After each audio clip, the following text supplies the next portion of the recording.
안녕하세요. 결혼한 지 2년 만에 이혼을 결심하게 된 30대 여자입니다. 결혼할 때만 하더라도 지금 이 남편하고 검은 머리가 팥뿌리가 될 때까지 행복하게 살다 갈 줄 알았어요.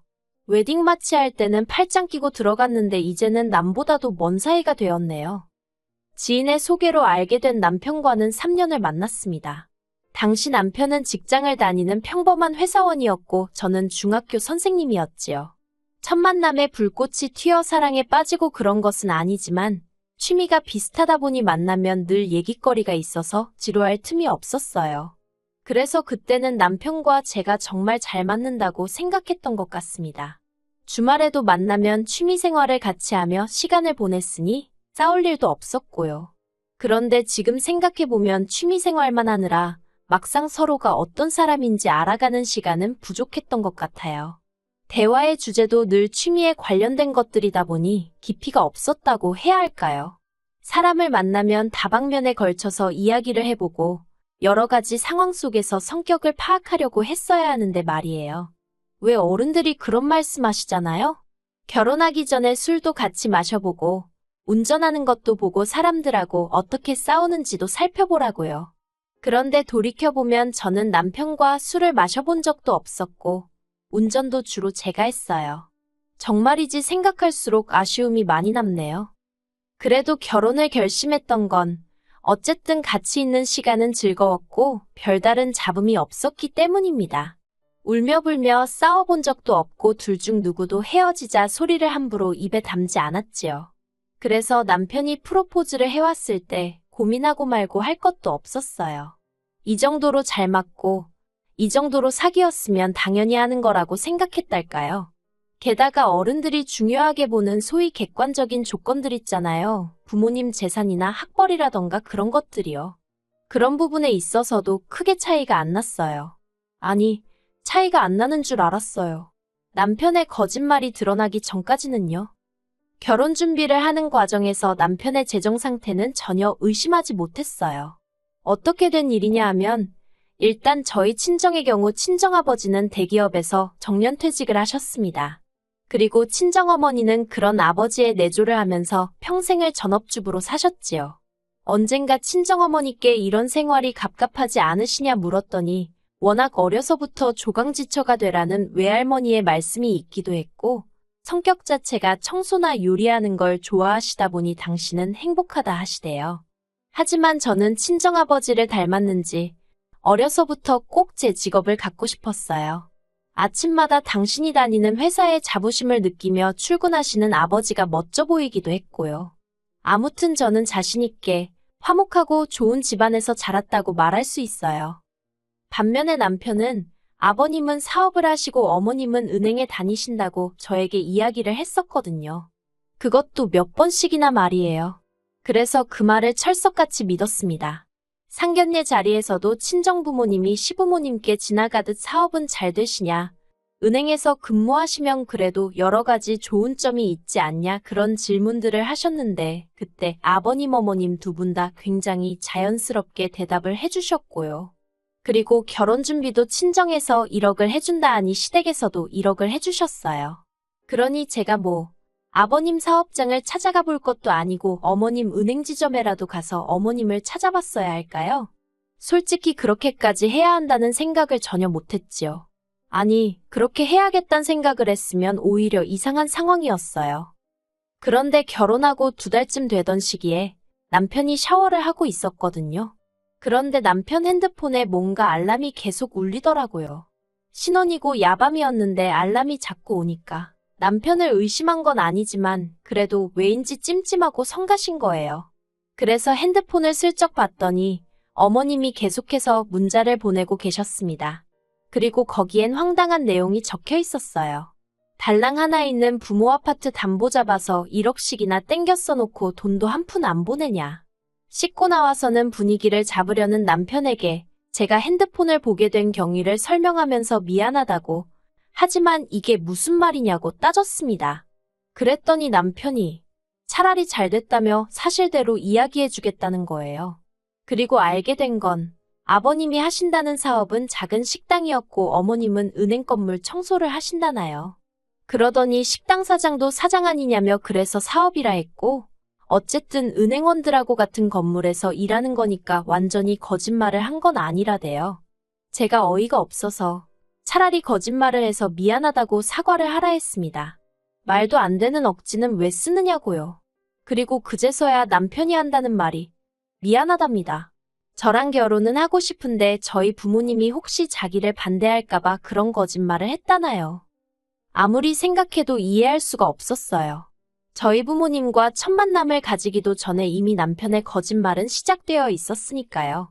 하지만 이미 결혼은 했고 시부모님의 배경만 제외하면 달라진 건 아무것도 없다 싶었지요. 그래서 크게 실망은 했지만 헤어져야겠다는 생각은 못했어요. 남편더러 더는 나를 실망시키지 말라 했습니다. 사실이 뭐가 됐든 솔직한 사람이 좋다고요. 그리고 이후로 저희는 정과 변함없이 신혼생활을 이어갔습니다. 몰랐을 땐 어쩔 수 없었지만 알게 된 이상 시댁의 사정을 모른 척할 수가 없더라고요. 그래서 매달 생활비와 이자 명목으로 100만 원씩 보내드리기 시작했는데 이건 남편 월급에서 보내드리라 했어요. 솔직히 친정부모님한테 1억이나 받고 시집왔는데 친정부모님은 일단 저희 부부더러 자리부터 잡으라며 한 달에 10만 원도 안 받으려 하셨거든요. 그런데 이유가 어찌됐건 시댁에 100만 원씩 드린다는 게 저도 사람이니 기분이 좋을 리 없었지요. 친정부모님은 아무것도 모르시는 상황이었지만 그래도 뒤에서 제가 죄 짓는 것 같은 기분도 들었고요. 그래서 남편에게 당분간은 월급 관리도 따로 하고 대신 어머님 아버님께 드리는 것도 당신이 따로 드리라 했습니다. 남편은 부부 사이에 어떻게 그렇게 딱 선을 긋냐며 서운하다 했지만 저는 남편에게 당신이 한 거짓말에 대한 일종의 죗값이라고 생각하라 했어요. 그러니 남편도 더는 이러쿵저러쿵 말을 못하대요. 그리고 저는 남편에게 말은 안 했지만 그래도 사람이니 한 번쯤 실수는 할 수 있는 법이지 싶어서 다시는 이 일을 입에 담지 않겠다고 다짐했어요. 그런데 얼마 전 남편의 본성을 알아차리고 말았습니다. 거짓말을 했던 것도 실수가 아니었고 남편은 원래 그 모양 그 꼴인 사람이었더라고요. 다만 제가 그걸 알아챌 기회가 없었을 뿐. 친정아버지는 은퇴 후 친정어머니와 함께 고향에 내려가 블루베리 농사를 짓기 시작하셨어요. 워낙에 귀농이 꿈이기도 하셨고 아버지 표현을 빌자면 농사 짓다 망해도 그 돈 없어도 안 죽는다 싶어서 시작하셨다대요. 그런데 막상 귀농을 해보니까 고향도 당신이 알던 옛날 그 고향이 아니고 서울 생활도 그리워지셨나 봐요.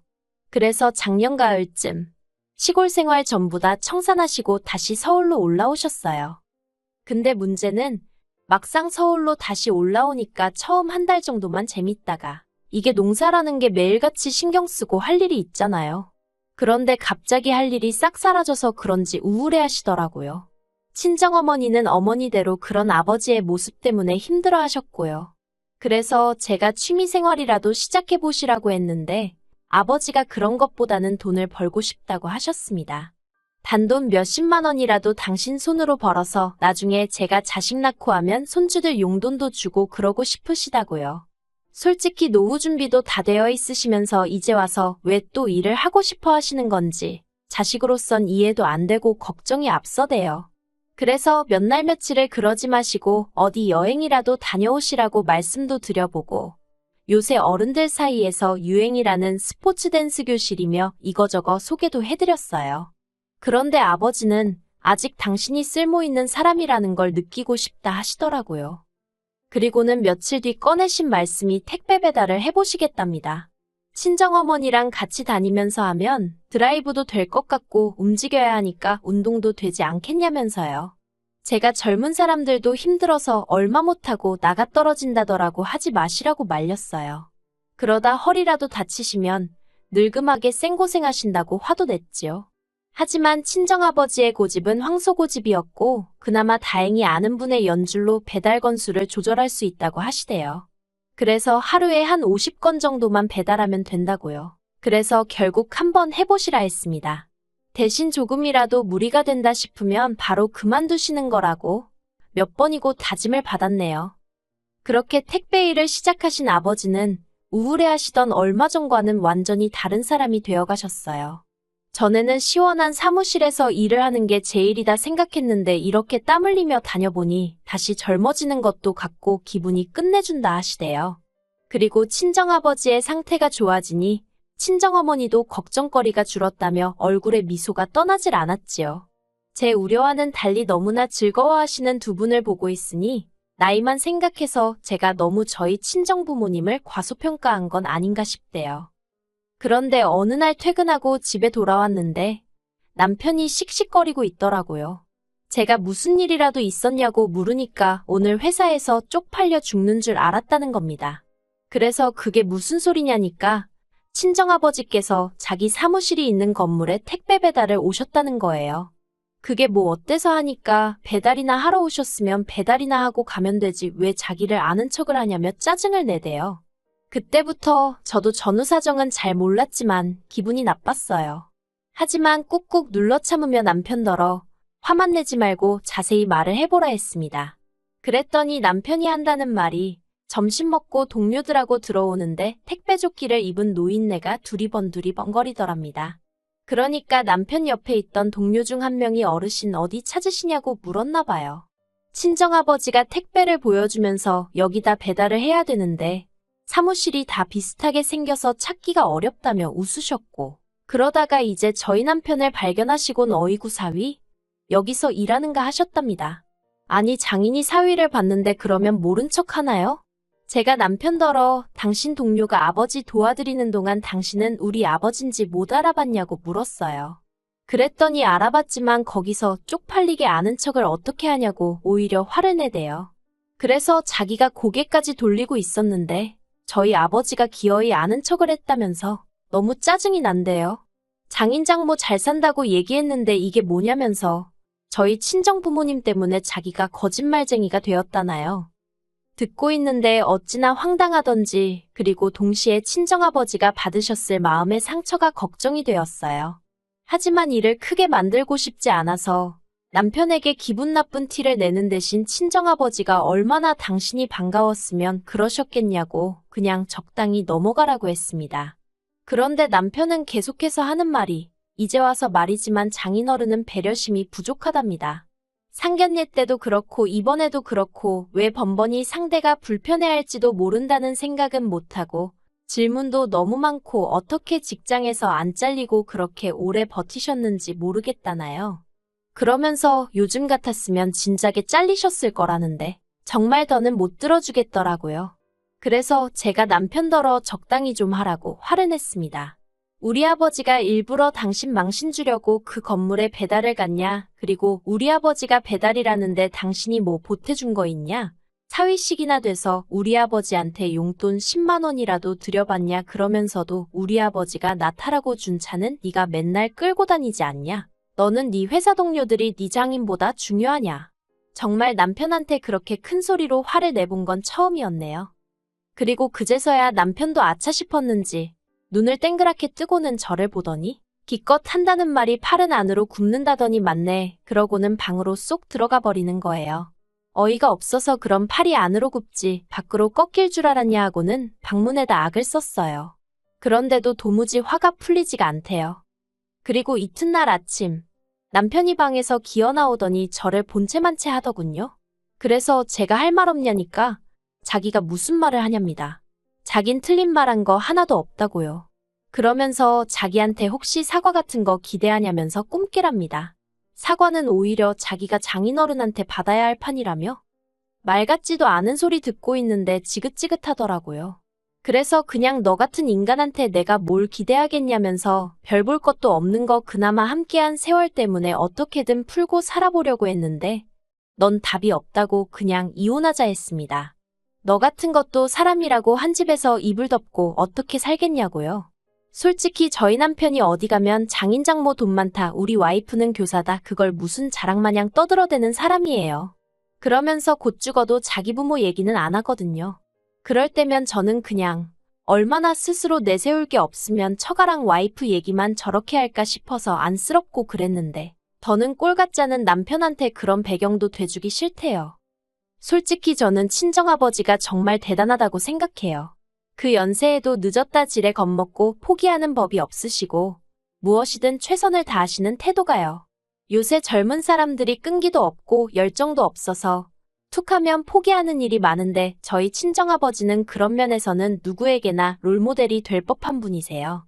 그리고 친정어머니도 그런 아버지를 항상 믿고 지지해 주시니 자식 입장에선 정말 두 분께 감사할 뿐입니다. 남편 때문에 졸지에 이혼녀 딱지를 달게 되었지만 저는 괜찮아요. 친정아버지께는 솔직하게 말씀드리면 당신 때문에 이혼한다 생각하실까봐 이것저것 서로 안 맞는 부분이 많아서 더는 못 살게 되었다고만 말씀드렸어요. 저에게 다음 결혼 생활이란 게 또 있을지 모르겠지만 그때는 정말 인간됨됨이부터 확인할 생각입니다. 남편하고 살던 집은 어차피 전세였던 데다가 계약 기간도 끝나가는 중이었기에 보증금 돌려받으면 계산할 거 계산해서 깔끔하게 정리할 수 있을 것 같아요.